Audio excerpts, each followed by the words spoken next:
This year, Taylormade was on a quest for inertia, setting themselves a goal of a 10,000 MOI driver. And since there are probably other companies you would go to first for forgiveness, this seems like a pretty good direction to go in.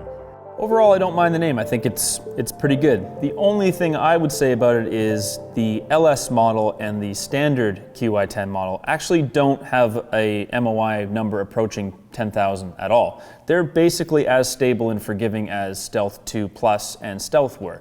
So while the name I don't mind, and I think the story behind it, the quest for that super high MOI driver, which they've achieved in the Max, for some percentage of golfers out there that are using the LS or the standard model, it actually really doesn't apply.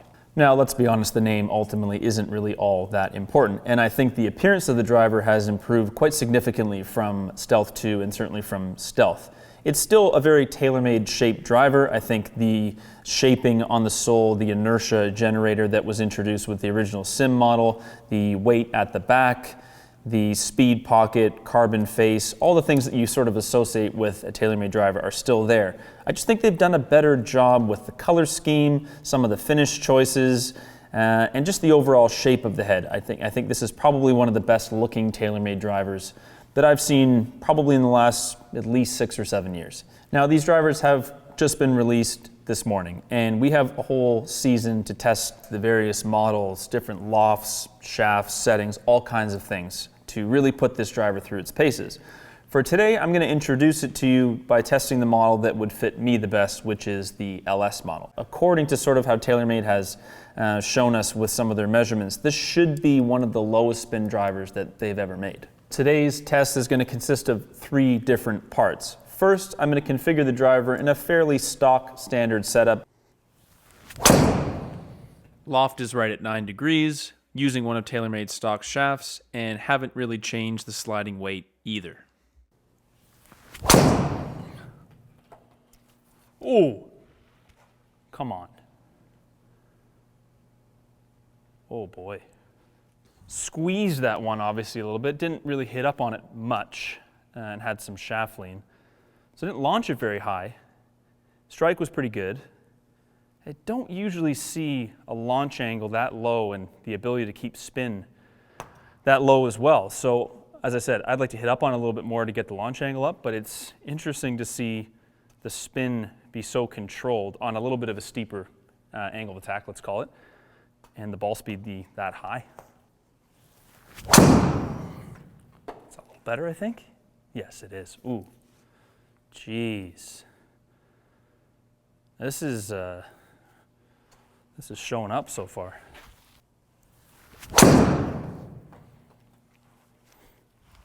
Wow. These ball flights are super, super good. Just a few shots in, I have to say the sound and the feel, quite good.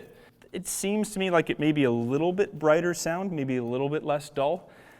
Just a little bit, I guess, a slightly higher pitch than what we saw the last couple years. That's just my ear. And I think ultimately what that ends up feeling like as that translates kind of into your ears is I think the strike just sounds a little bit more powerful than it did last time.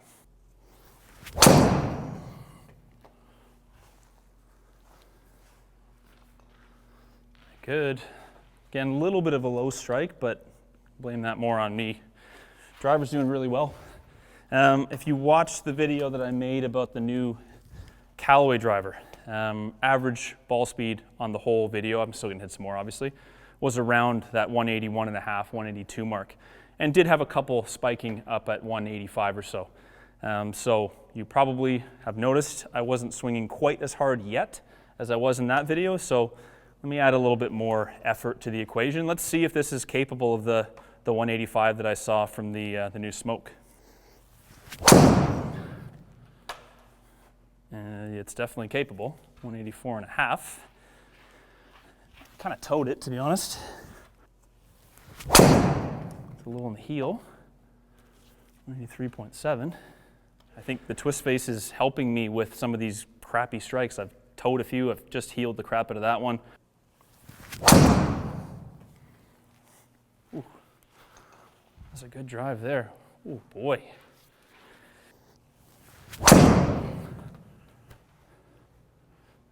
Okay, I'm gonna end on that one.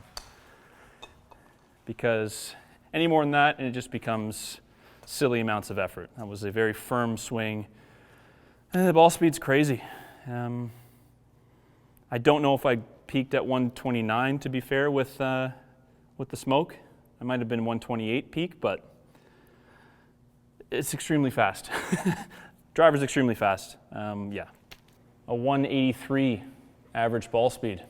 Again, in an initial test with a stock shaft, never even been close to that. The launch is a little bit on the lower side. That's more on me, not hitting up onto the ton. But in any case, you can see launch and very controlled spin relative to that launch. And you can see it's capable of some pretty huge numbers. A 353 there, a couple of high 340s, and averaging 338 total is certainly no slouch.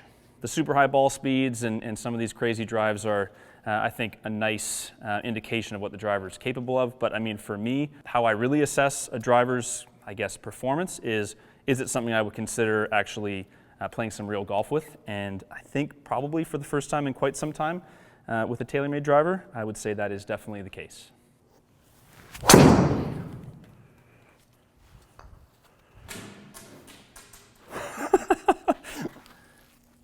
Thunderous vibrations are knocking things down on my desk.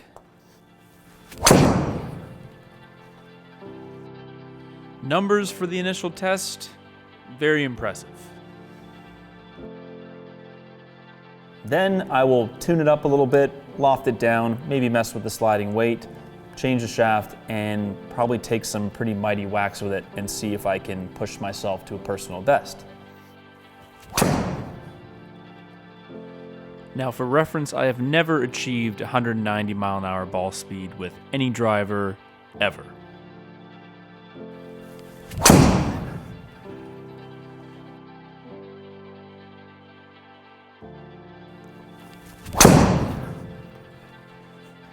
The suspense was killing me.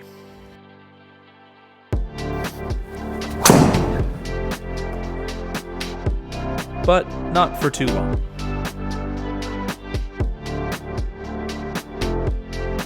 Mission accomplished. And lastly, a certain very high-profile golfer has put the LS model into play very recently. I'm going to recreate the head and shaft build that he's been using as closely as possible and put that to the test as well. I'm going to try to approach driving the way that he does. He tees it a little bit lower than some guys would and hits probably a little bit more of a neutral ball. Isn't hitting many draws. Not that he hits no draws, but most of the time probably hitting, if anything, a little bit of a fade. It's a little better. So yeah, that kind of flight. Good ball speed, but obviously a lower launch angle and a higher spin rate than would be optimal. Isn't really going to be trying to launch it at 13 and spin it at 1800 chasing crazy yardage. I think he's trying to hit as many fairways as possible and rely on his strength, which is some of the best iron play around. That's pretty good too. A little lower in the face. And the driver does pretty well for a low strike. Obviously, I'm going to lose some yardage there, but directional control is good. Let's hit a little better. Nice. Yeah, it's very well balanced. Now with these, I'm keeping the swing path and angle of attack very neutral. So swinging within a degree of 0 in terms of club path, and only about half a degree upward on the angle of attack. Hit that one nicely. Yeah, this is working really well. So only 0.6 of a degree up. It's kind of a bullet fade machine, this thing. That's pretty sick.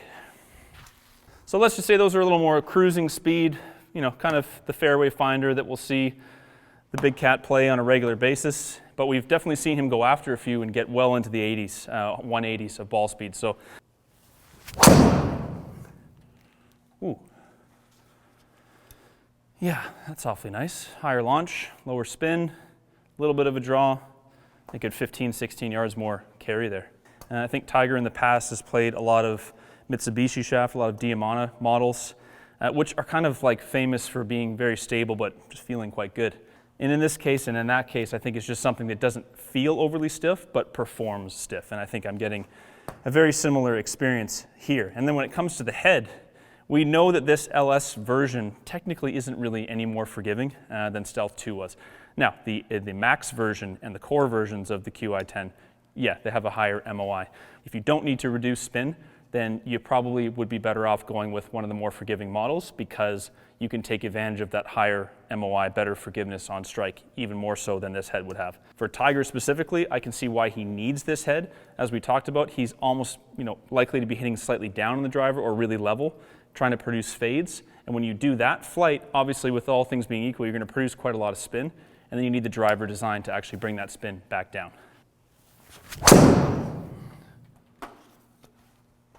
It's a very, very good driver to hit a low spin fade.